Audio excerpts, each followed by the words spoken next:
Good evening, good afternoon, good morning, whenever the fuck you're tuning in.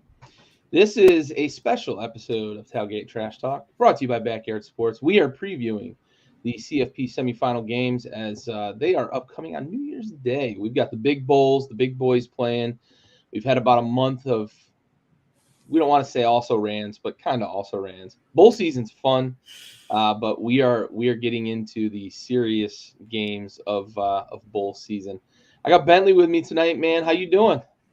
I'm good, dude. As you can see on my screen here, I'm just waiting for that DM from Juice Kiffin to be like, hashtag come to the sip. I'm not entirely. I've been to Oxford, Mississippi. I'm not entirely sure what the sip is, um, but Juice Kiffin is a dog. So if he tells me to come down there, I'm absolutely going to. We're in. We're in. Yeah, 100%. Oh man. Well, speaking of bowl season, we had a pretty interesting week. I say interesting because there were a lot of results that were fairly surprising in a lot of ways. Some games where we had teams that we thought might struggle but played well, games that we thought teams would play well and really struggled. I'm going to come right out with it, right out the gates, and wonder what happened to Utah, man. Northwestern, a team that was in it felt like they really weren't going to field a football team this year with all of the craziness around Fitzgerald and the hazing and some of the things that were going on and perceived slights or perceived, I don't know, whatever it is, bullying within the program. All of that stuff comes out, and Northwestern lets go of their longest tenured coach of the last, I think, 60 years. I think a long time ago they had a guy that stuck around for a long time. But Pat Fitzgerald, really successful at a school that's not a football powerhouse. Very much more known for the doctors that they put into hospitals than they are for the guys they put into the NFL. Yep. There have been successful guys that come out of Northwestern under Pat Fitzgerald. And it felt like this was a year where maybe it was going to be a lost year, but turns out it really kind of wasn't after starting that way too, because they came out the gates looking really, really bad. But they get a big win over Utah. The final score in that one was 14-7. Weird SRS distribution, Las Vegas Bowl, if you will. Just kind of a weird, low-scoring slop fest of a football game. I don't know if Utah was just disinterested. I don't know. What are your thoughts on this? It felt like a very, very unexpected, very, very strange result. I thought Utah would kind of roll over Northwestern. Yeah. The biggest takeaway from this game, in my opinion, was that Ryan Helinski completed a pass. Former South Carolina quarterback, if you will remember. Not the greatest Gamecock, but we'd love to have him when he was here. No. Sincerely, this game did not draw a lot of my attention, right? It was on. I was watching. I was sort of paying attention. But it's 14-7. They scored 21 total points. I'm not here to watch 21-point games in bowl season, right? Like I did pay attention to this game as much as I could. Right. Utah they threw the ball for 55 yards against the Northwestern team.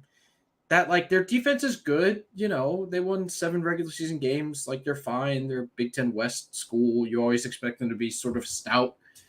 But this is a Utah team. They played Bryson Barnes, who had played throughout the regular season, against competition that was higher level than was this Northwestern program. And it was just very shocking for them to not come out locked in. You know, Kyle Whittingham is, I think you and I probably both agree, he's one of probably the 5 best coaches in the country, at least from, like, a program building and getting guys ready. Getting the most from his guys, too. Exactly. Doing the most with the least. Yep.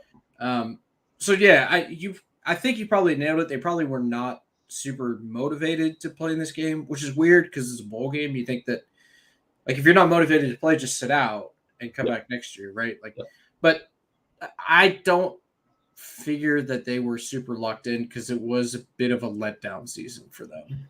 Yeah, this reminded me a little bit, you know, and I admittedly didn't watch it as much as I might have if it had been a little more of an exciting game. I tuned in for the first quarter, and then I was kind of in and out the rest of the way. But it reminds me, at least from a results perspective, it reminds me of some of the old BCS games where you had a powerhouse up against kind of upstart program, and they just didn't.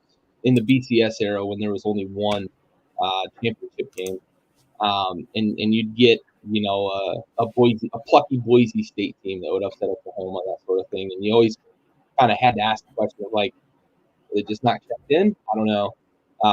And yeah, I mean, the SRS distribution Las Vegas Bowl is probably beneath Utah, right? So I'm with you. I think it probably is mostly that. It was just a weird result to me. It was just so strange. 51 passing yards. I don't know, man. It felt like a team that halfway through the season felt like a contender on the national level came and laid the ultimate stinker against a pretty bad Northwestern team. Yeah. Yep. I'll kick it your way. Any games from last week that really caught your eye? Yeah, the game last night, the late game last night, Kansas UNLV was for my money. Yeah, that was the most exciting bowl game we've had so far. Yep. I mean, Jason Bean, third string quarterback for Kansas, who just paid their coach a boatload of money to stick around. Good decision. Yeah. Open fucking pocketbook. Yeah, for real. Completed 19 passes for 450 yards. Yeah. I mean, it was deep shot after deep shot. It was truly impressive to see, right? And UNLV, they were down, was it 20-7 or something like that early in like the second quarter, or 21-7 maybe. And I was like, oh, Kansas is going to blow them out. Like, whatever. I'm playing on my phone, doing a bunch of stuff. And I look up and it's like 21-14. So fast, yeah, and I was like, wait a minute. And then UNLV forces a punt and gets the ball back. And I was like, hold up. And for that point in, I was kind of locked in, right? Like, yeah. And the scoring just didn't stop. They scored all the way throughout. It was wonderful. That was truly one of the most fun football games that like I could have expected or hoped for during bowl season. And that's what bowl season is about, right? These two teams coming out throwing haymakers, leaving everything they have on the field. Yep, for sure. Speaking of in the opposite direction, a game that was probably not so fun. Kyle McCord attended the UCF or USF Syracuse Bowl game. They played in the roofclaim.com Boca Raton Bowl. Now, it ain't so bad when you get to go to Boca Raton, right? No. It's a pretty nice spot within the country. However, when you have decided to transfer to the University of Syracuse, or Syracuse University, I should pay my respect to the proper naming of the institution. But when you decided to transfer to Syracuse, a not so historic powerhouse since, like I mentioned, the Jim Brown and Ernie Davis days, and then we had the time when McNabb and Hart Harrison were there. It was kind of a pocket of success, right? Greg Paulus. Yep. The ultimate transfer in Greg Paulus leaving Duke University after 4 years as their starting point guard. Yep. To then play quarterback at Syracuse because it kind of was his first love. He admitted that he loved football more than basketball, but had more of an opportunity to succeed. So he had a little fun going there and playing quarterback. But Kyle McCord's in attendance. And if you haven't seen the score, it didn't go so well for Syracuse prospects. Now, they've got a pretty decent recruiting and transfer class. Like, they got McCord. They signed a pretty highly rated wide receiver, a couple guys on the defense. It looks like they might be able to bring in some talent, but 45 zippy doesn't feel very good when your number one get of the offseason is in the building. Now, they had an interim coach coaching the game, and the incoming head coach wasn't there. Yada yada yada. I get it, but man, what a tough look. You can see it on his face too as he's watching the game. Like, God, this is painful. I'm happy to be here in Boca, but hey, weather's nice. Yeah. Yeah. Anytime you turn the ball over 4 times, like that's. I don't know what the exact number is in college football games where you lose the turnover margin 0-4, but I would have to imagine it's pretty low. It's just a very, very low win percentage. Yeah, I can imagine. What other games caught your eye? So there was a game that happened. Well, before I get to that game, I just want to give a shout out to JMU. Yeah. It was a fun story. You had a great season. It was a heck of a ride. but you got some work to do, boys. You're playing in the big leagues now. You go out, you lose to Air Force by 10. And your coach leaves. And he's doing a lot of chirping at Indiana. Yeah. Welcome to Division 1 there, Dukes. Welcome to Division 1. No, but the game I wanted to bring up, Eastern Michigan and South Alabama. Now, you look at the score of this game, there's 59-10, right? So your first thought is, oh, man, South Alabama ran it up, which they did, effectively. They're playing 10 miles away from their stadium in the 68 Ventures Bowl, right? 10 miles away from the stadium. So it was essentially a home game. Yep. Eastern Michigan traveled 900 and something miles, right? Almost 1,000 miles to come down and lose by 49. Well, one player on the Eastern Michigan squad took that personally. Yep. Didn't play for Deion Sanders, but he took everything he said personally, right?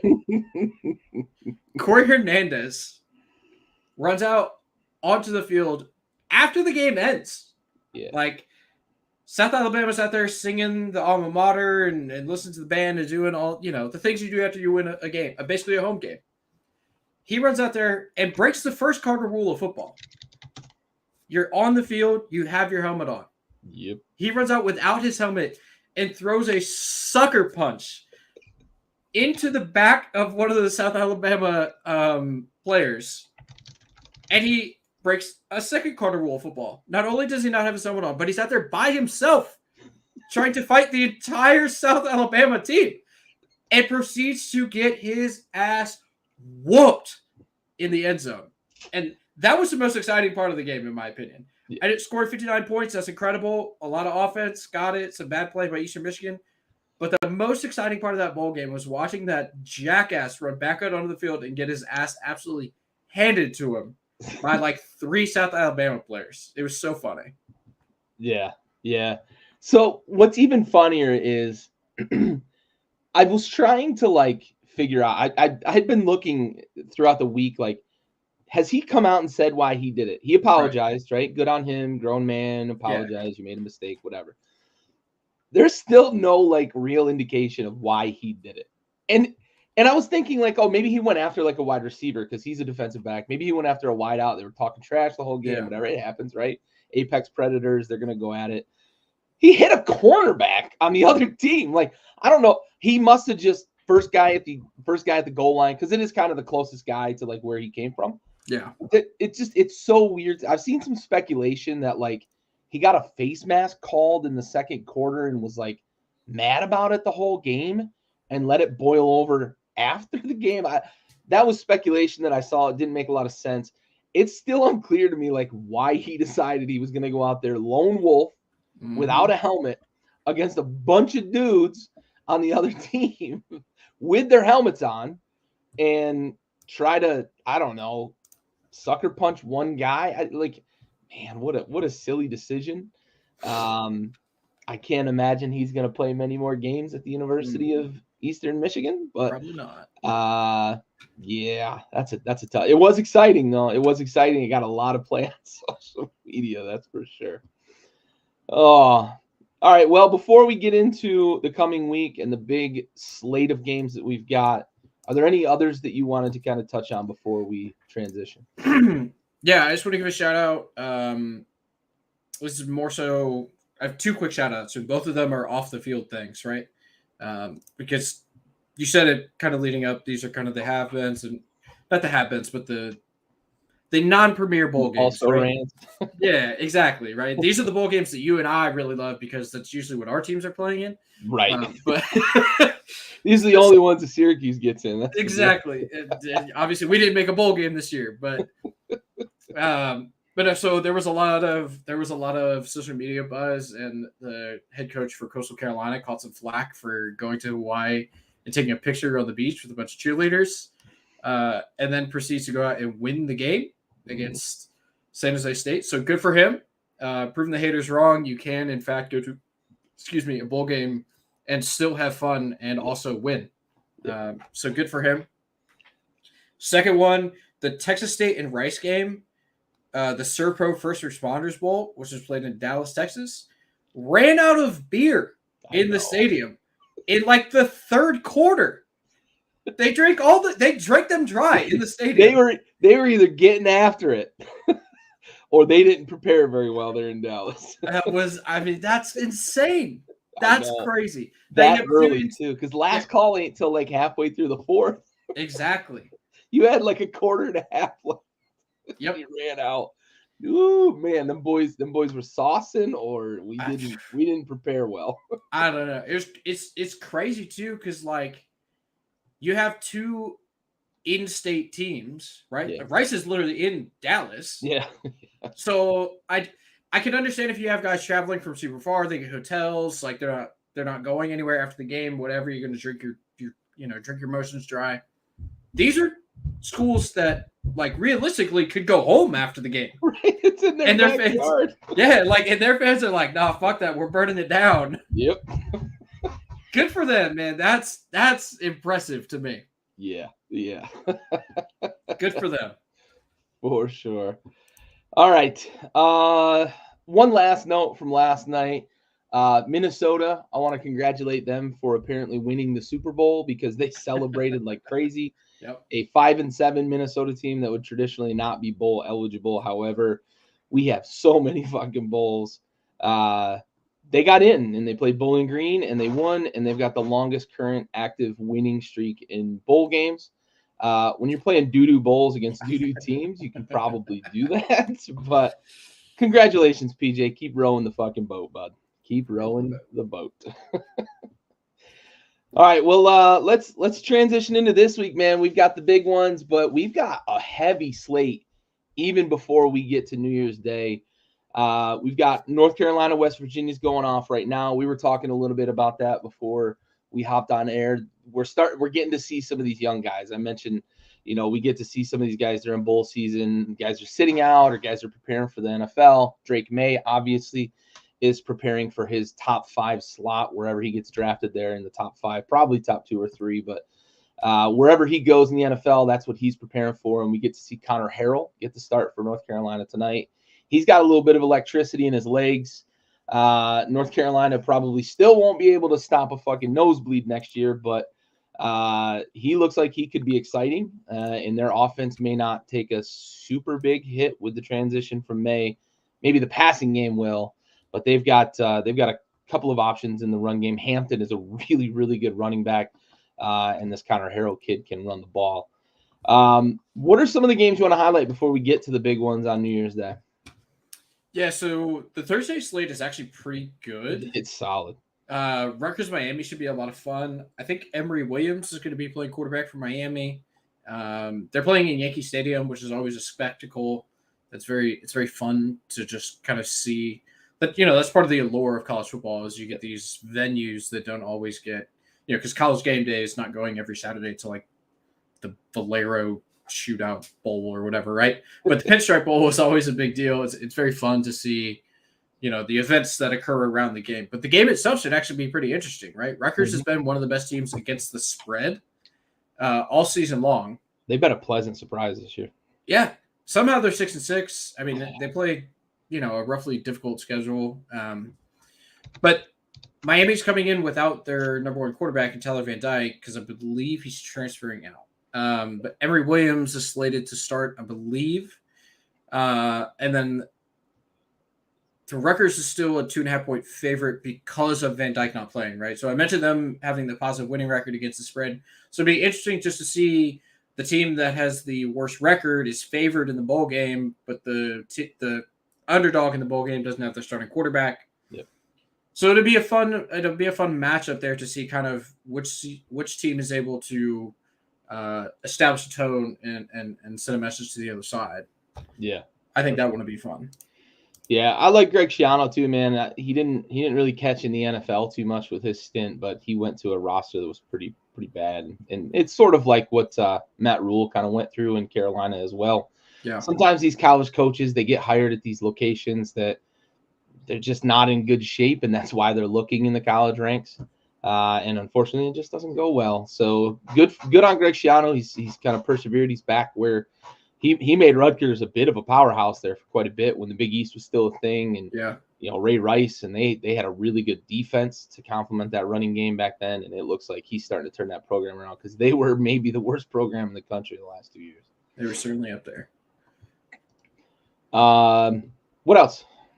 Okay, so the two later games, right? The 5:30 and 9:15 games. Those ones should be super fun for specific reasons.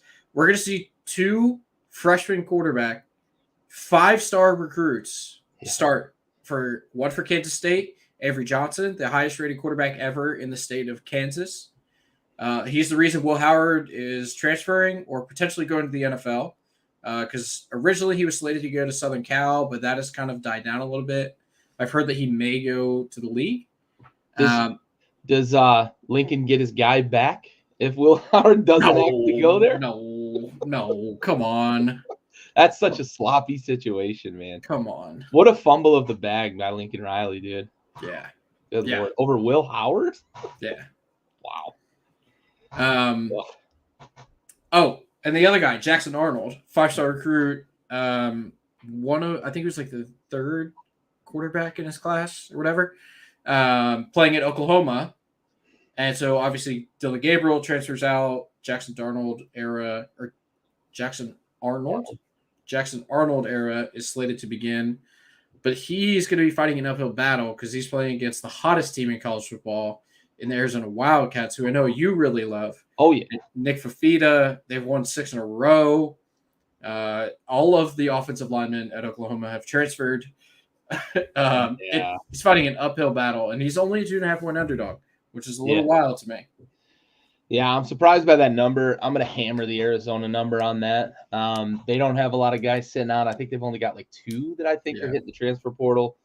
They don't have NFL guys that are going to be sitting out either, but they are hot as fish grease, and Nick Fafita is super fun to watch. Yep. They also kept their coach, Jed Fish. They did keep their coach. That was a huge win. We talked about that a lot this year.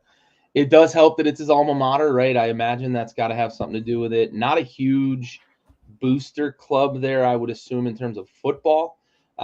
There's plenty of support for the basketball program, but as we saw in Kansas, man, when they want to, they can open the pocketbooks. So they were able to keep Jed.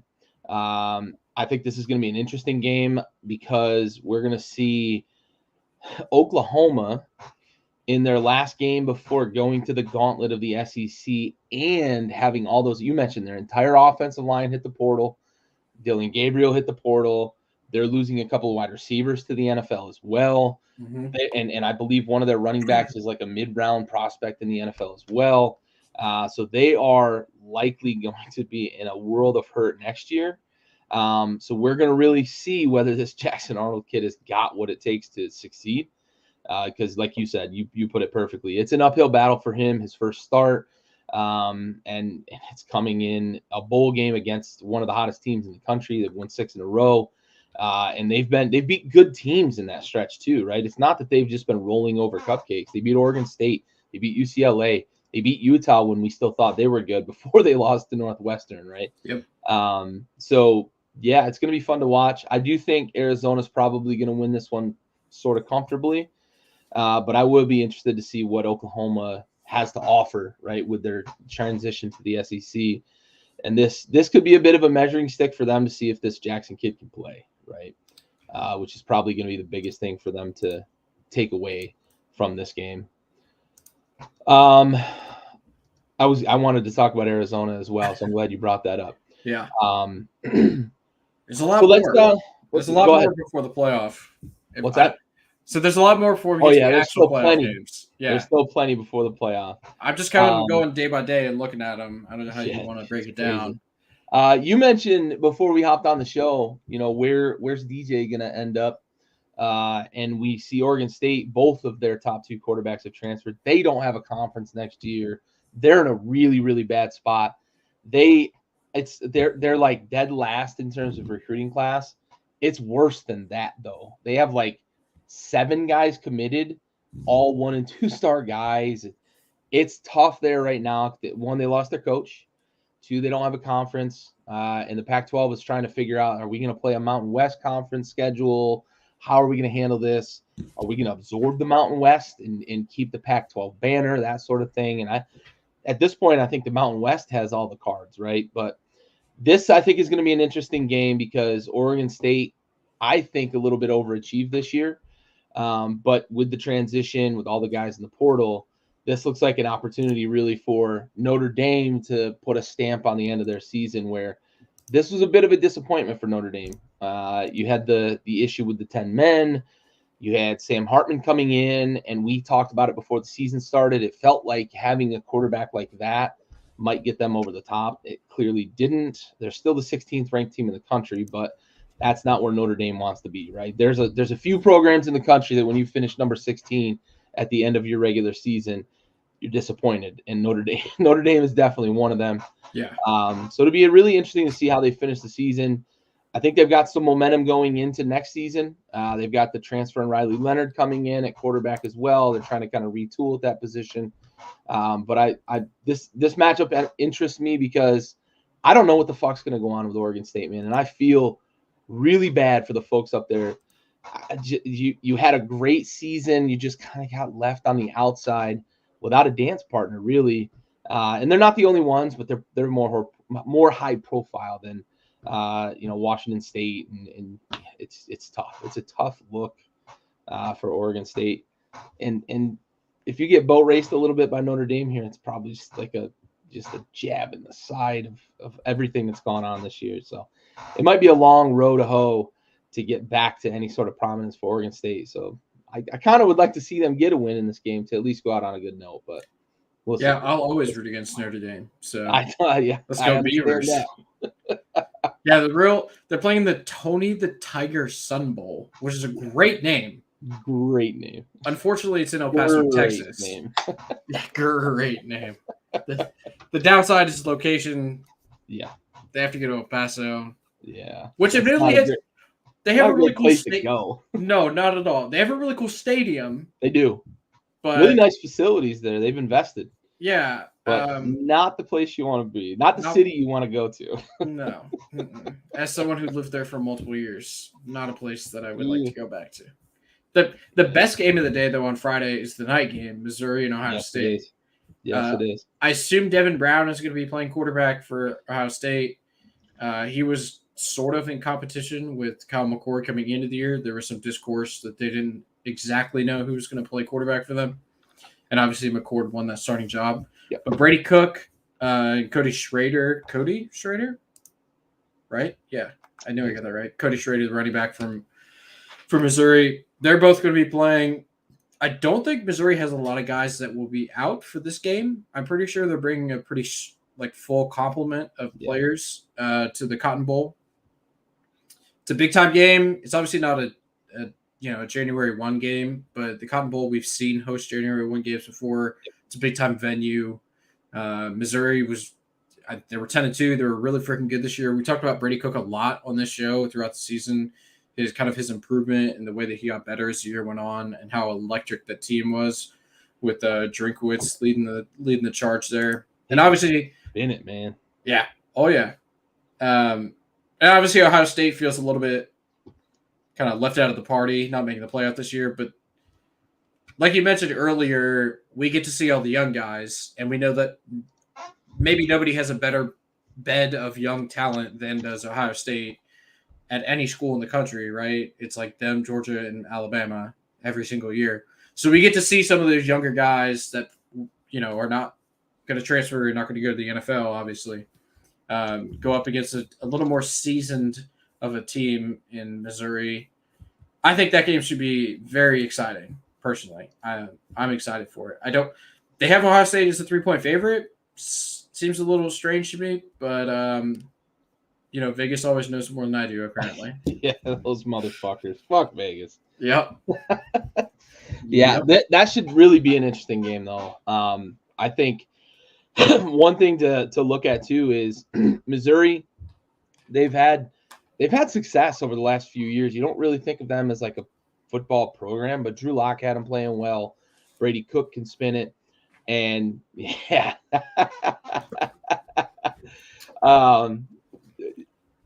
You look at this as kind of a barometer of like next year, right, for Missouri. Brady Cook should be back. I don't think he's got any sort of NFL prospects this year, at least. I think one more year for him, he could probably put himself on the NFL radar. But the big thing is, right, Missouri, get another win. You get 11 wins in the SEC. You've got a chance next year, too. You have to think that, like, Georgia's starting to come back to the pack, right? Alabama, of course, they're still there, but there's the rumors that Saban might retire if he wins the championship this year. I don't know how true you think they are, but suddenly you might get a raise. Yeah, right. Suddenly you look at it, though, and you think, right, Missouri, if we can build on the success we had this year, maybe we contend next year. It's not a given, but if you can build on what you had this year, and if Governor Nick goes and moves into the governor's mansion, maybe, right? So you look at it that way, and you mentioned, right, Joe Milton. We didn't talk about that yet, but you mentioned it kind of in passing a moment ago when we moved on to something else, but he's leaving Tennessee. I don't know, man. Maybe suddenly the SEC looks a little more open than it has in past years, but that's assuming a lot of things, right? I'm not saying any of those things are going to be true, but Georgia losing some guys to the portal and the NFL, and the quarterback position is kind of up in the air for them. You know, are they gettable? Is the SEC West gettable if Saban does retire?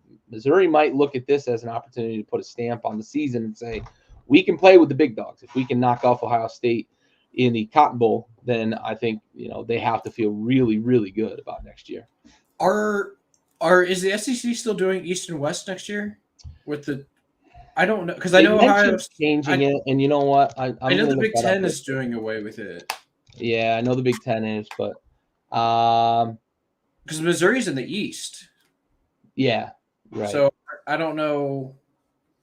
I that's something that I should know with all of the talking about conference realignment and movement that we did, but I don't know that. I don't think they are getting rid of East and West. Okay. So they're just adding 2 more teams to the West? That's I think one's moving to the East, though, is right? Is Oklahoma going to go to the East? I think it is Oklahoma, actually. Yeah. That makes the most sense. They want to keep Texas. They want No, you're right. They are dropping the divisional formats. Okay. All right. Cool. They are. Just like the Big Ten. You're right. Okay. It didn't show up on the other one, but let's see. This is what it'll look like. And yes. No, looks like, I don't know. One saying yes, one saying no. Jesus Christ. You know who would know? Future us. Future us would. Future us will know these things. So one in June said yes, but then one in July has SEC East and West. So, and that's Sports Illustrated, probably a little more reputable. So looks like Oklahoma and Texas are both in the West. Who's moving to the East? Auburn. Auburn will move to the East. Oh, wow. Weird. That's a weird one. Iron Bowl mix up there. What is this?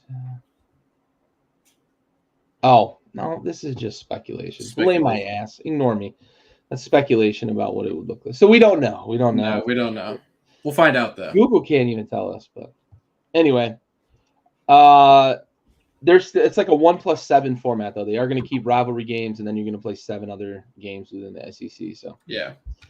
Anyway, now that we got that fucking Google disaster aside, what other games you looking at before we get to New Year's? Oh man. All right. We'll be quick, I guess, before we get to the big bowls, yeah. Ole Miss and Penn State. Obviously, Juice Kiffin hasn't reached out, but I'm expecting him to at least some point before noon on Saturday if he would like my support. Penn State, a team that you were high on all year long, a team that I was not high on all year long. And Ole Miss well, I mean, they're still a good team, right? They won 10 games. They just lost the 2 big ones. In the Peach Bowl, I'm excited for this game. It's the first game of the day on Saturday. Really kick off the big time college football weekend for us. I do believe the end of this game will go up against NFL games, which kind of sucks. But the NFL, whatever. The NFL has really started to fan out here at the end of the season, and they did this with the NBA. Remember when they moved the draft and the combine? They kind of moved them, and then free agency was kind of right in the middle of the heart of when the NBA season picks up. The NFL just wants to fucking dominate all 12 months, and they're doing their damnedest to fucking Yep. do it. Yeah, it's real unfortunate because Christmas Day was like, it was tough for me. I didn't know what to do with myself. NBA's always had Christmas Day, but we had 3 NFL games. They just said, fuck it, we're throwing 3 slots on a Monday. Yeah, it was not. I did not like it, if I'm totally honest. Yeah. I did not enjoy that experience. It was probably great for those folks that either only watch NBA or only watch NFL, but yeah, it's tough. Yeah, they had a good season. They didn't finish where I thought they would, so I was wrong about that. But they had a pretty good season. 10 wins is 10 wins, man. Well, what are you going to lay the 4.5 with Penn State? Ooh, they're playing in Atlanta. I don't think so. I don't think so. I might take Ole Miss money line, to be honest. Yeah, Lane Kiffin given time to prepare in a bowl game. I'll take those odds. I like that. That would be my pick as well. Yeah. Also that day, the daunting Capital One Orange Bowl in Miami, Florida. I don't know who's going to play. I simply don't. I know Carson Beck is playing. It's right. The one person I know that's right. playing. It's tough, and it sounds like Brock Bowers is going to play. No, he's not playing. Did he announce that finally? Yeah, he's not even there. He didn't even travel with the team. A week ago, I saw he was talking about still possibly playing, so I guess I missed the news that he announced. I think it came out today that he didn't travel with the team. I was still under the assumption that he was up in the air. Yeah. Okay. Yeah, that's obviously Georgia, Florida State. The big, the much to do about Florida State missing the playoff. Yeah. I believe they're up to 19 players now that were not on 20 earlier. 20. They had another one pull out apparently. Yeah, that were not on the roster for the ACC championship game, or that were on the roster. We're on the roster that won't be. Yeah. Exactly. Yeah. So a lot of NFL. I get it, right, from that perspective, but you and I were talking about it. Like, wouldn't you want to come out and beat Georgia and just stick it to people? Yeah. It's not my $50 million contract to give away, but sure. I don't know, man. Like, I feel like you would kind of want to emphatically end this season and just stick it in everybody's craw. There was the one matrix, the what is the Gilliam matrix or whatever it is, that if they were to beat Georgia and Alabama wins the national title against like Texas, then Florida State would actually win that matrix, which is a really dumb matrix, but it is one that is recognized by the NCAA and by the BCS. It used to be recognized as well. It was the one that had UCF somehow as the national champion the year they went 13-0. It must really just have a big emphasis on records. Just win. Win. Just win, baby. Al Davis was the one that put that metric. It's the Al Davis metric. Yes. The Al Davis metrics presented by Gilliam. Yeah. But yeah, that's an interesting game, man. And yeah, Georgia's the favorite. What's the number up to now? 19. 19 now. It was what was it, 14.5 originally? I think so. Or it might even been like 12.5, like early, but it's been 2 scores the entire time. Yeah. Which feels right? I'll be honest, even with Jordan Travis playing, bless you, in that game, I'm probably still Georgia by a tug at least. Like, yeah. Florida State, kudos to them, right? For going undefeated, kudos. But I said this to a buddy earlier who he's a Georgia fan, and he's the one that shared the final announcement of the number 20, right? He shared an article, and that's where I saw that number. And I wrote back to him, and I said, listen, like, good, whatever, right? When you want to make a statement. But the ACC is like the 5th best high school conference in the state of West Virginia. That's the way I feel about them in the grand scheme of the NCAA. It's a bad schedule, man. There are group of 5 conferences that I think are better than the ACC in football. Yeah. ACC is a basketball conference. I get it. It's a Power 5 school or a conference because it's been that way. But I don't think truly that it's a Power 5 conference in football anymore. And you're not going to convince me that going undefeated in the ACC is some sort of big thing that you should just be looked at a certain way. They beat LSU. You know who else beat LSU? LSU every week, it seems. They can't stop a nosebleed. You won that game in a shootout. That doesn't really impress me all that much either. And then you beat Florida.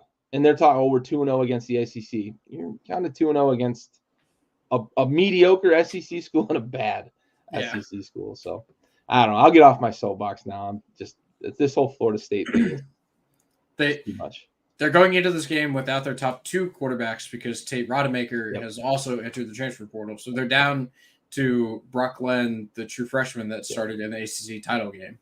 So if that sways your pick even more, I mean, Georgia could run out all freshmen and probably win this game. Probably could. And I don't blame Rodemaker because all of the talk of like either Cam Ward's coming in or probably BJ's coming in or whoever it is that decides to come in is probably going to start next year anyway. I sympathize, right? I agree in a way with this whole deciding not to play thing, right? It does suck because in a lot of these bowl games we don't get to see the best players playing. This whole thing started, I don't know, 10 years ago, 15 years ago with guys going to the NFL, right? It was guys that didn't want to get hurt in the bowl game. There had been some injuries in the playoffs. I think, like, you know, the Maurice Clarett thing actually scared a lot of people as well. He got hurt late in the season, had that insurance policy, whatever. And you get these situations that, you know, these guys are like, well, I've got NFL prospects to worry about. It does suck because we don't get to see them as, you know, fans watching the game. But I also sympathize with the players themselves. It's a lot of money, right? It's a lot of money to be giving up, especially for these guys that are first, second round prospects, right? If you're a first or second day prospect, I totally get it. That's stuff that can change your entire life trajectory. Yeah, it does suck that they don't play, but I definitely understand why they don't do it. Yeah, for sure. And we get to watch kids that we didn't see all year long, you know? Yeah. It can be exciting. Yeah. Absolutely. Finish off that night with the exciting Toledo versus Wyoming in the Barstool Sports Arizona Bowl. How did Barstool get a basically New Year's Day game? How'd that happen? Money. They make a shitload of money at Barstool. That's why. Yes, they do. Yes, they sell so much advertising space. It's insane. That's good for them.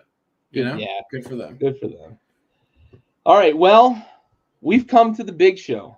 We've reached the end of our pre-New Year's Day schedule. And we've got New Year's Day games. We've got the ReliaQuest Bowl, which pits Wisconsin against LSU. The Verbo Fiesta Bowl. That's still weird to me that it's not Tostitos anymore. Yeah. Like, for so long, it was just like it rolled off the tongue. Like Chick-fil-A Peach Bowl. Yep.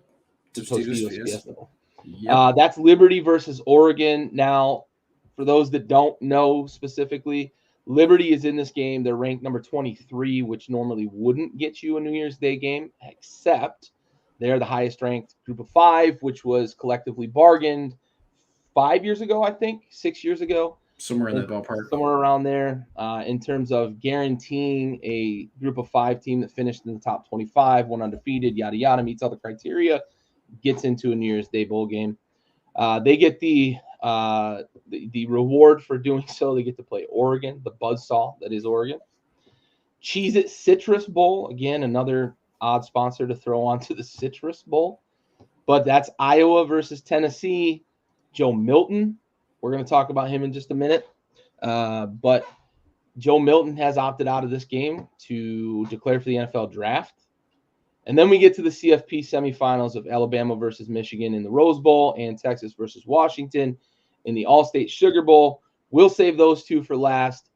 Talk to me about one of these 3 that we have during the day in the 12 o'clock and 1 o'clock slot. Yeah, Iowa, Tennessee, man. The Nico, his last name is like I want to leave or something. It's he has a strange name, right? The freshman quarterback playing for Tennessee. The number 1 quarterback recruit last season coming out of Southern California. Big kid, super athletic. I say big. He's not thick. He's tall and lanky, but he's very athletic and can absolutely sling the ball. 6'6", 206. Yeah. Tall and lanky is exactly right. Yeah. I'm a lever. Yeah, that's his name. Yeah, I just call him Nico. You were right on it, though. Yeah. It's something about leaving, and I'm going to leave you. I don't know. Yeah, born to transfer, right? That's his middle name. But no, he, 5-star kid, like I said, number 1 quarterback coming out of high school last year. It'd be exciting to see him go up against an Iowa defense that I assume is going to have a bunch of their guys. Yep. Right? Like I have not heard a lot of guys transferring out or sitting out to go to the NFL. And we know that Iowa always has guys that go to the NFL on pretty much both sides of the ball, really. Their punter's going to be in the NFL one day. Probably a first-round pick. Right. He's a weapon, He's a weapon. Yeah. But that game should be interesting from the standpoint that we could see, one of the most highly recruited quarterbacks in college football get the start against one of the nation's best defenses. 35.5 is the line. You have one more chance to bet an Iowa under this year.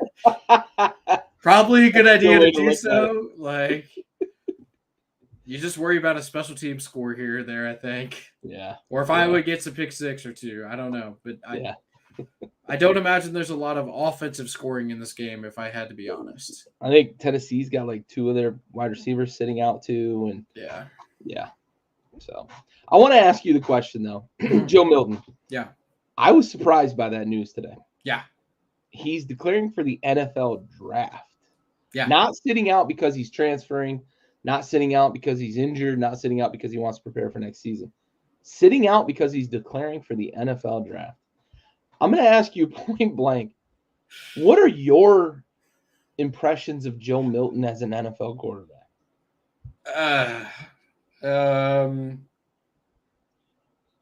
Let's see.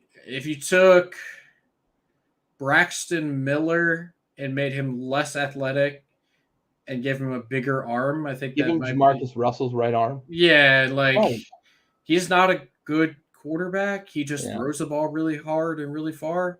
I saw a tweet. So a cool nickname, Bazooka Joe. But that's about it. I mean, who knows? I don't know.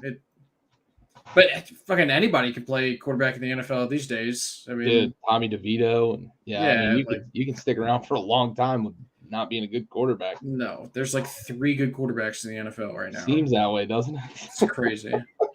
So maybe he will be good. I don't know. But when I saw the news on Twitter, somebody quote tweeted it and made me laugh. Really, like I actually laughed out loud. Somebody said, "Man, undrafted free agents are sitting out of bowl games now. It's crazy." That's so good. I was like, "Oh boy!" I wish I'd have thought of that because, like, I couldn't. In my head, I'm thinking like, where would he fit in terms of being an NFL prospect? Because I'm not confident Joe Milton's going to look good at a pro day. I got one for you. Is he Mitch Trubisky with a bigger arm? Because Mitch, athletic? Well, Mitch only started 1 year. Yeah, I mean, like I kind of like buckets I would put him in, right? Like he started 1 year. Sure, okay. You know, he kind of reminds me a little bit of like, is it Cardale Jones? Right? Yeah, could be. Are we maybe there? I think he's a little more athletic than Cardale. Probably a little more. Yeah. Cardale was a big boy. Didn't move that well. Yeah. He was a statue in the pocket. Yeah. I'm just trying to think of like big arm guys that didn't start a lot. Maybe Trubisky with a bigger arm. Maybe that's was Locker. Locker had a big arm. Right? Locker was super athletic though. Yeah. Locker was a shortstop too, and I don't know. He's just it's just such a weird case, right? Like he's got the strongest arm ever. Like he can throw the ball 85 yards. He might hit the goalpost from the goal line. Yeah, but is he going to hit his receiver? And his receivers from 10 yards. No. I don't expect him to have an illustrious NFL career. No. That one, it just caught me off guard. Like, NFL draft. Really? He must have gotten some bad advice. Or there's an NFL GM or an NFL coach that thinks they can fix him.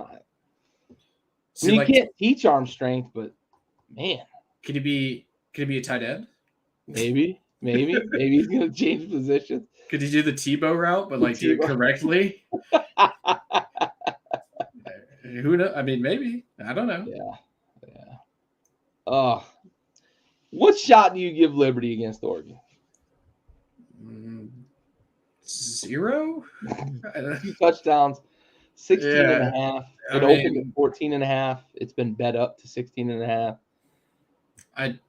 if they don't score, it wouldn't shock me. Yeah. I mean, Oregon's another team that almost like they can't feel slighted because they lost to Washington, right? But they feel as if they are deserved enough to have been in a playoff position, right? Like they feel like they're good enough to compete for a national title. Yeah. I would imagine they come out motivated to show the committee, hey, we deserve to be in there, even though they didn't actually have a shot of making it, you know? Yep. That's my guess. Yeah. Speaking of odd streaks, we talked about the Minnesota streak earlier. Wisconsin's on a bit of a heater that I wouldn't really have expected it. They're on the longest streak of 7-win seasons or something like that. Mm-hmm. I think in all of college football, right? Am I getting that right? I think they're on the longest streak of 7-win seasons in all of college football, or streak of winning seasons. It's got to be. It's got to be really long then, because I'm thinking Alabama. Ohio State. I got to look this back up again because now I'm second guessing. It's the longest streak of winning seasons of current programs or something. Now I can't fucking find it. Oh, here it is. Okay. 22 consecutive bowl appearances. 22 seasons starting in 2002, 22 straight seasons of winning seasons. So there's a current. No, Boise State has long. Maybe it's of Power 5 schools then. That might have been what it was. I knew there was like a caveat in there, but they're on a weird heater that I wouldn't have guessed would have been Wisconsin. But what any real intrigue from this game? LSU's a 10-point favorite. Yeah, they've got the Heisman Trophy winner. He's not playing though. He's not playing. Yeah. That kind of loses a bit of the luster for this game. Is Brian Kelly going to be moving his family up north next year? Maybe that's the intrigue from this game. This might be a matchup we see next year, because there's rumors that if Harbaugh goes to the NFL, Brian Kelly might go to Michigan. Yeah. I don't know. I've heard he's not a good cultural fit there in Louisiana, which just truly baffles me. I didn't see that one coming. Baffles. You get that one coming. Accent out. It's troubling that he's not fitting in down there. Yeah, who could have predicted that? Oh, good. Intrigue? No. There's nothing really that jumps off the page at me for the. I would assume Malik Neighbors is also not playing in this game. No, he's not either.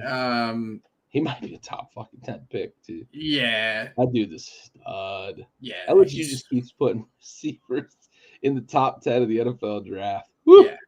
Yeah. So I mean, obviously I'm gonna watch it, but am I gonna be super locked in? I don't know. Maybe not. It'll depend how the game goes. It's still 1 o'clock, right? Yeah, like it'll depend how the game goes. Honestly. Yeah. Not a whole lot from this one. I didn't think so. I was curious if you had any. Probably take Wisconsin though. 10 points is a lot for a team that's points. Probably, yeah. Especially without Daniels playing and without Neighbors playing. Yeah, I would imagine that it's a relatively close game. All right, well, let's roll into the national semifinals. So our first slot, the 5 o'clock game, we've got number 1 Michigan, whose reward for being number 1 and being undefeated in the Big Ten is that they get to play the hot as hell, better as the season went on, Alabama Crimson Tide, led by Governor Nick Saban. Who you got in this one, man? What do you think? I've been on it all year long. What's that I've noise? tried to tell you. I hear it. It's coming. It's coming. Some might say that it's rolling. I'm on the Tide, baby. Now, admittedly, there is some fan bias. I hate Michigan, and I'm an SEC fanboy. So, of course, I'm going to root for the SEC, right? That being said, you mentioned it. Alabama is as hot a program as there is in the country. Now, they escaped Auburn with a win, but a win's a win, just as Florida State. Michigan, as we talked about many times on the show, did not impress me the way that I wanted them to coming down the stretch. They're a very good team. Obviously, you don't go 13-0 by accident. Again, just as Florida State. But Alabama has been here before. Nick Saban has been here before. Nick Saban has been the underdog in these situations before. He was an underdog in the SEC championship game against Georgia. Harbaugh has a history of not having his teams super prepared. They kind of got shocked by TCU last year. So maybe that's a notch in their column that they know how to prepare and they'll be ready for it this year. Possible. But why are you betting against Nick Saban? Why would you ever bet against Nick Saban? I don't understand it. I don't think JJ McCarthy is that great. Now, the offensive scheme that he's playing in doesn't require him to be great. You know, they do a lot of, they run the ball, obviously, probably better than anyone in the country. And they throw a lot to their tight ends, you know, slants, option routes, stuff like that. They open up the middle of the field really well. So they don't require JJ McCarthy to be great. But the best defensive secondary plays in Tuscaloosa. And if they lock down everything, you know, 7 yards and deeper, we know that defensive line from Alabama can eat, and they can plug holes in the offensive line. And Michigan is down their All-American right guard, so they have kind of a hole there on the offensive line. I mean, I think this is a game lines up very, very well in terms of a matchup standpoint for Alabama. It's probably going to rely on the feet of the quarterback whose name is Jalen Milroe. Yeah, Jalen Milroe. I expect that he's going to have to create a lot of offense for this Alabama team. And he's been able to do so whenever his number has been called down the stretch for them. So I'm on Alabama. I'm going to take him to win. But I'm so excited, man. I'm so excited for these games. Yeah. No, I'm with you. I'm on Bama. You know, my dad says Michigan's going to give him trouble. I see a path that Michigan can give him trouble, right? Sure. If they can establish the run, if they can expose the middle of the field. But you mentioned it, right? The best secondary coach in the nation just happens to be the head coach for the Alabama Crimson Tide, who still coaches their secondary. Maybe the best secondary coach we've ever seen, because you look at the talent that he's put in the NFL. It's unbelievable. It's ridiculous.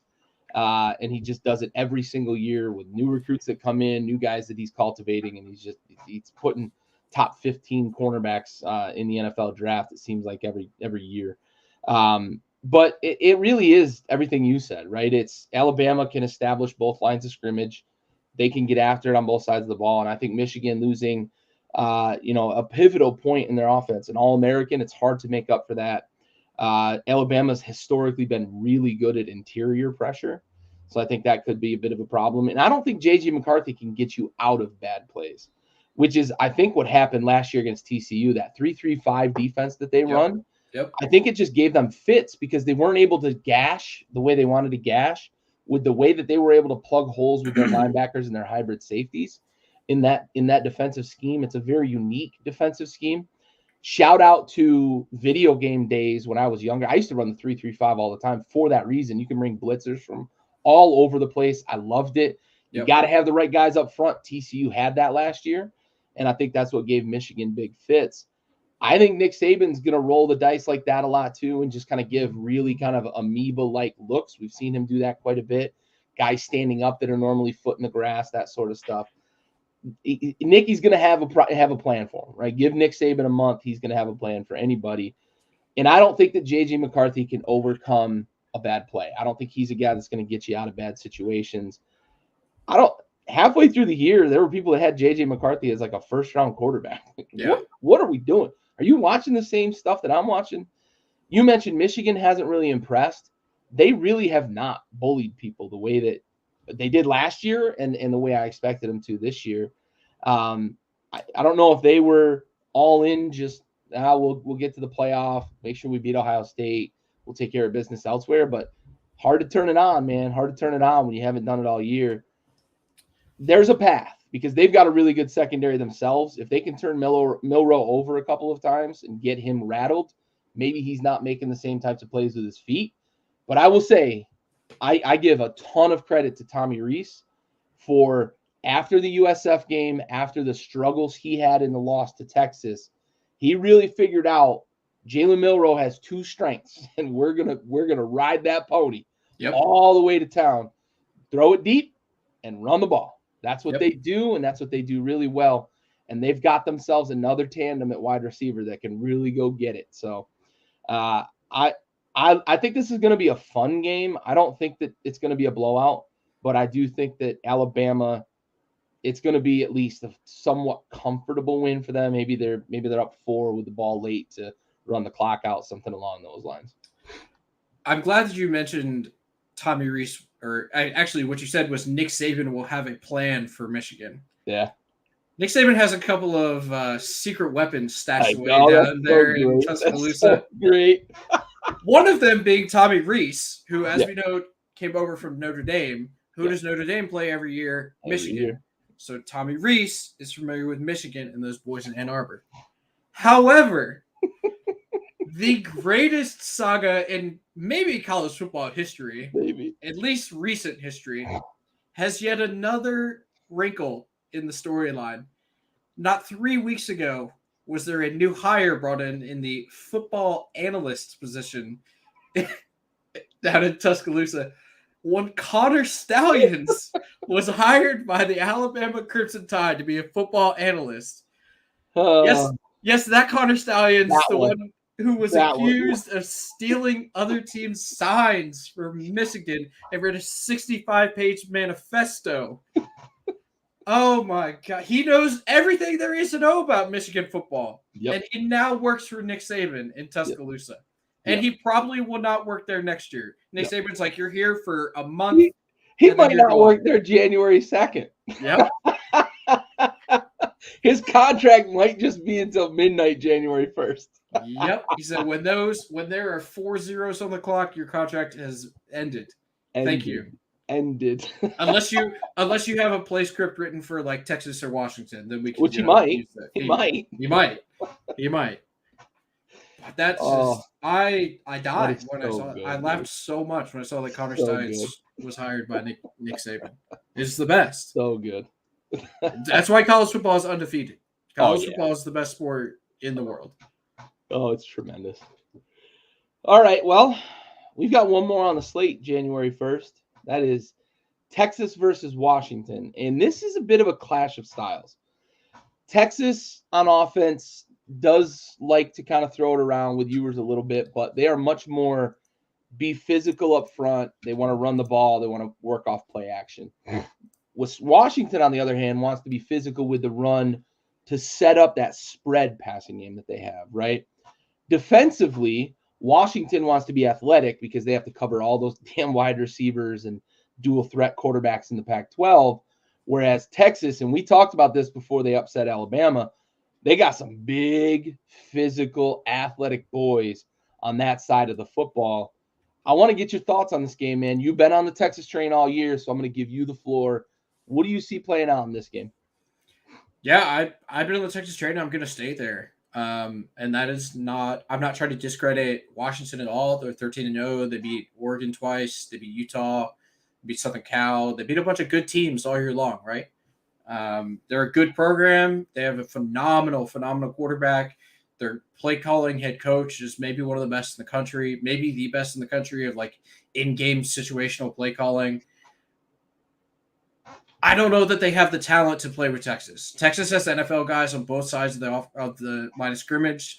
Yep. They have an NFL tight end. They have an NFL wide receiver. They have NFL safeties. They have at least one NFL caliber corner, which is really going to where they're going to really need to match up against Rome Odunze and the slot guy for Washington, who's escaping my mind right now. But he's the guy that came back in the Pac-12 championship game, the second leading receiver on the season, I believe, and he missed a number of games.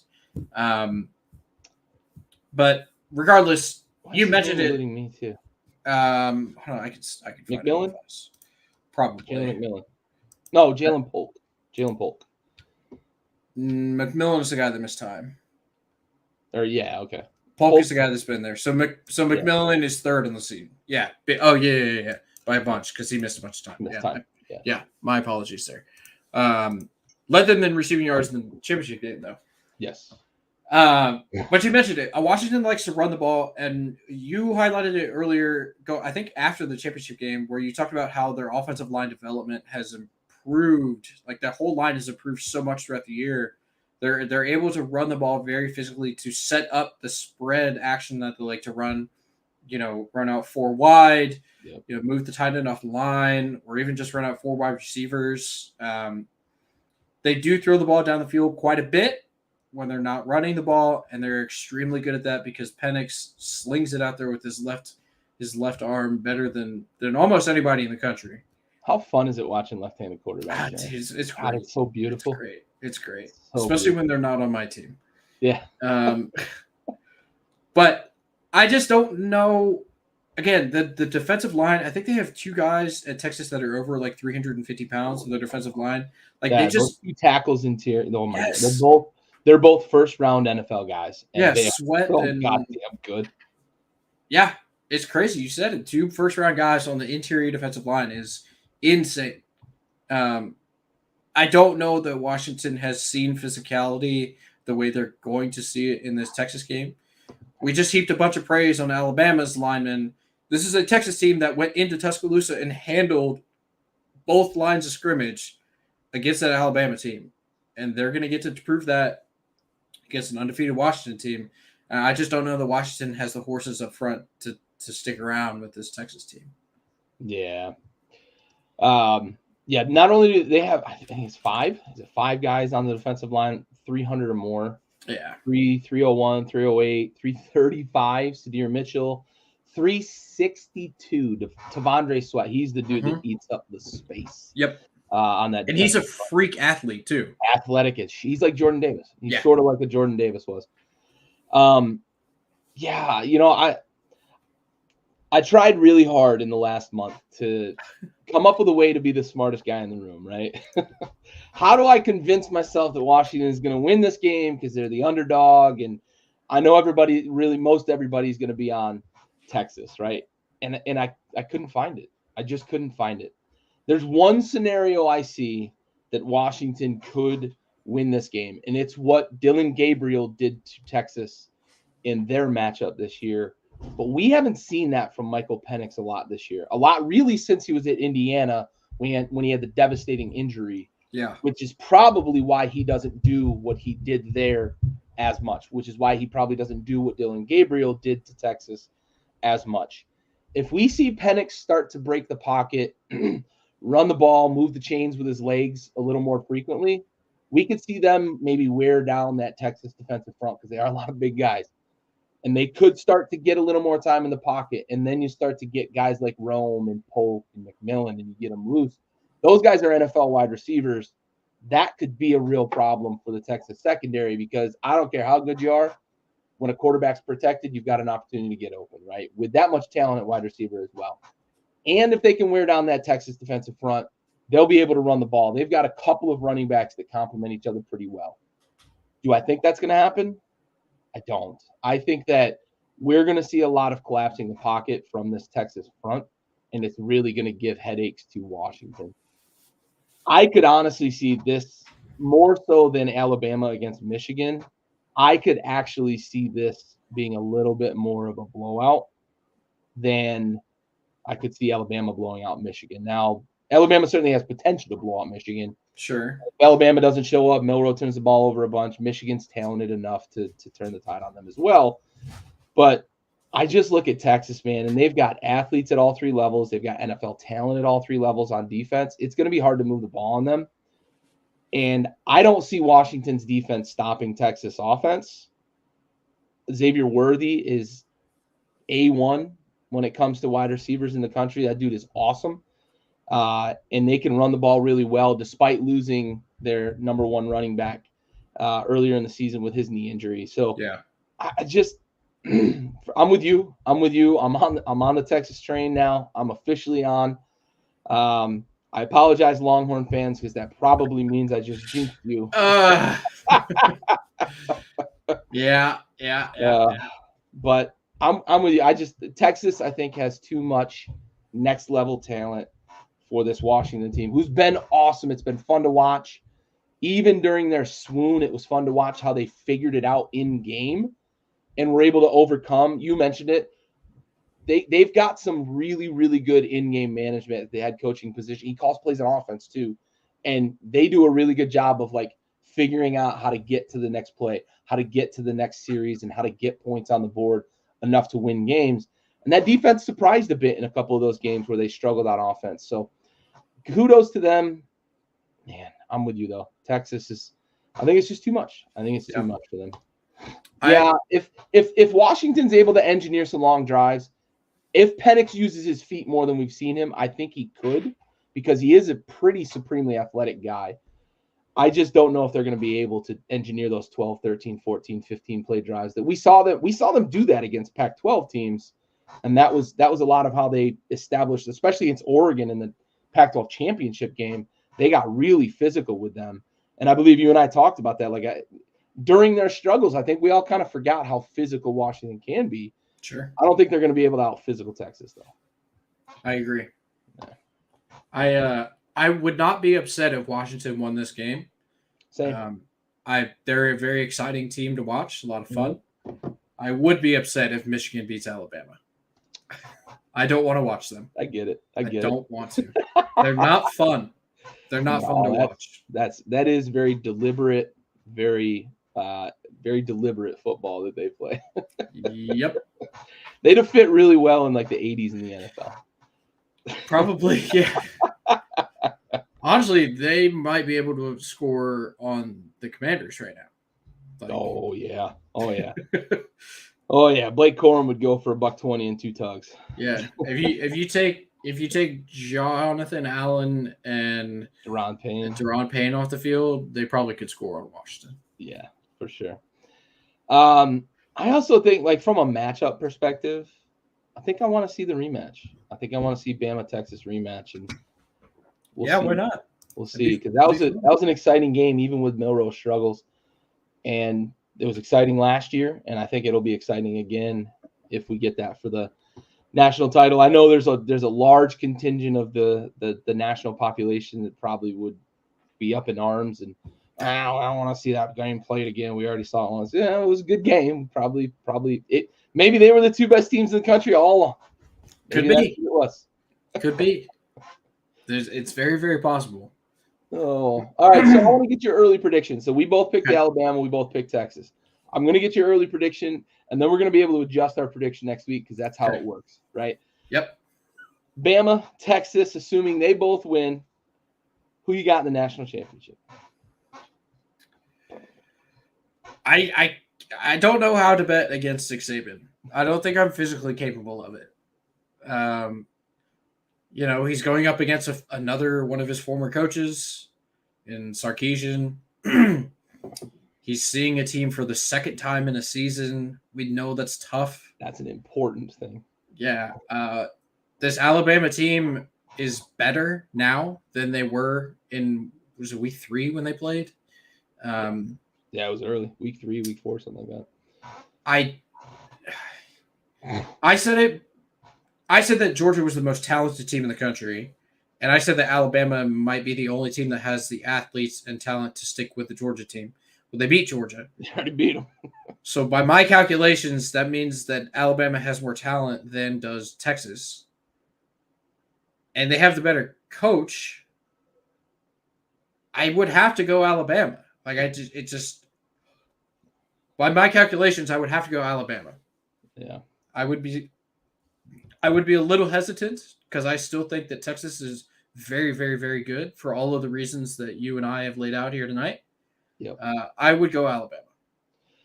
Yeah, we're in lockstep on that. I think the biggest thing for me, and you were early to make sure you pointed this out on the show, the player development, man. They are. You just said it a moment ago too. They are a different team than they were in week 3 and week 4 when they lost to Texas and struggled against USF. They're a very, very different team now than they were then. They are physical on the offensive line. And we just mentioned how big Texas is on the defensive line. Bro, there's fucking 1,600 pounds on that offensive line. for Alabama. And a lot of it's been cultivated throughout the year because was it 3 out of the 5 were freshmen? Yeah. And the other 2 were like sophomores or one's a junior. Like that's young talent to be cultivating throughout the season. And that's a lot of brisket on that front, man. So Yeah. I think that if we're talking about physicality and establishing the line of scrimmage, I think that Texas is the offensive line that can change the line of scrimmage against this Texas, or Alabama is the offensive line that can change the line of scrimmage against this Texas defensive front. And that goes a long way because Alabama wants to pound you. They want to grind you, and then they want to hit you over the top, as we mentioned a moment ago, with deep balls and run the ball. That's what they're doing on offense with Tommy Rees and the way he's changed this offense. I agree. I think Bama in the rematch, I think they're just a better team than they were then. How many times do you think Nick Saban has watched that tape between, what was it, October 5th or whatever they played and now? It was, I have it pulled up right here. I have the recap. It was, where's the date? September 9th. September. Oh, yeah, early September, not October. September 9th. How many times do you think he's watched that film between then and now? 25. Probably 10 of them are in the last couple weeks also. Yeah, maybe. I feel like he's probably watched a lot of Michigan tape recently. He's probably doing double time. He probably watched nothing but UT tape leading up to the USF game. Oh, yeah, that was on loop. That was on loop in his office. Yeah. What if we do get the rematch? One thing I don't expect to happen that did happen the first time, Jalen Milroe threw 2 picks in that first game. That's something I don't expect to happen again in the second. Yeah, like if we get the rematch. They're doing a much better job playing to his strengths. So yeah, that you can't rely on that. If you're Texas, you got to have a game plan to go and take the game from them and not expect them to give you the game. Not to say they gave them the game, but like the turnover battle, right? Right. You can't expect to just win the turnover battle again. Yeah, I mean it was a fairly clean game, right? There were only 2 turnovers in the entire game for both teams, and there were 2 Milroe interceptions. Both Alabama. Yeah. Yeah, I mean that's evidence of high level play, right? Like those are 2 disciplined teams that are well coached and playing at very high levels. I would imagine that happens again, right? 2 very disciplined, well coached teams, but I don't expect the 2 Milroe interceptions. Nope. That would be the difference, in my opinion, from what would happen in the first game to what happens in the second game. I agree. Brooks, I believe, is the running back you're talking about that went down. Yes, it was. Jonathan Brooks. Yep, Jonathan Brooks. He was killing it, and then he got hurt. But they've still been able to run the ball since. So they are committed to it. They've got a good offensive line, and I think having Quinn Ewers under center opens it up a little bit. You're not getting 8 in the box with Quinn Ewers and Xavier Worthy on the offense. Is this who I think it is? Jaden Blue. Is that Alfred Blue? Alfred Blue's brother? I don't know. That's a good question. I didn't even connect that dot. Alfred, he is. Nice. Yeah, it's Alfred Blue's brother. That's fantastic. I've seen him play. I've heard the name a dozen times. I didn't even connect that. That's a good catch by you. I never connected that before. Yeah. Brother of solid pro Alfred Blue. Yeah. But they got CJ Baxter, the freshman, and then Jaden Blue, Baxter's kind of their bell cow once Jonathan Brooks went down, but Blue's a good change of pace guy down there as well. Yep. Big boy. Oh yeah. All right, bud. Well, that brings us to our conclusion of this episode this week. You got any parting thoughts as we get out the door here? It looks like what's his name? Jonathan Brown. Is it John Brown, the West Virginia coach? Oh yeah. There were speculation at the beginning of the year that he was going to lose his job because of how poorly the season was expected to go for them, and then historically projected not been great in the Big 12. Exactly. They are up 17 points with 11.5 minutes to go in fourth quarter, and he is going to get a mayonnaise bath. So shout out to him. Shout out the Mountaineers, those boys over there in Morgantown. Win number Always 9. Very fun. Yep. Always a very fun program. They were projected to get this year. Yeah. Season. But yeah, just shout out to them for beating up on what was, coming into the year, we talked about North Carolina being maybe the best program in the country, getting an extremely impressive week 1 win over South Carolina, but whatever. It is what it is. Super impressive. Battle of the Yeah. Carolinas. Yeah, I mean, whatever. It's some slight, I guess. Casual. But no, shout out to West Virginia. Good for them. It's always nice to see a coach have a redemption arc. Team projected, like you said, projected to finish last in the Big 12, get to go out and win a bowl game. It looks like, at least. So good for them, man. Yeah, it's crazy how high profile this Duke's Mayo Bowl is, too. Oh, yeah. It's the best. It's crazy, dude. It's crazy. Yeah. You have a mayonnaise sponsor, and it's outside of like the college football playoff. It might be the most high profile game of the bowl season. It's crazy. Did you see so much? Oh man, what was it the First Responders Bowl? What was the Pop-Tart Bowl? Was it the First Responders? Oh no, it's coming up. It's the Kansas State North Carolina State game. Have you seen the trophy for that? Yes, it's the best trophy. It's so good in all of sports, dude. It's so all good. Of sports. It looks like the Lombardi almost, dude, with the football on top. And it's got the Pop-Tarts on the side and shit, dude. It's got two slots in the top to put actual Pop-Tarts in the football. It's so good.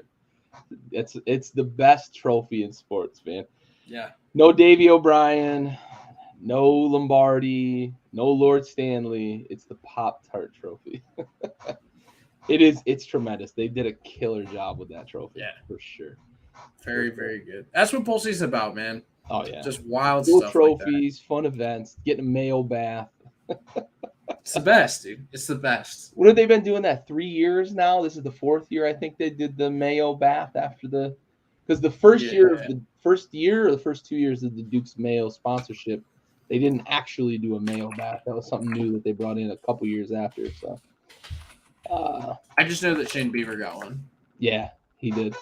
So, yeah, whatever.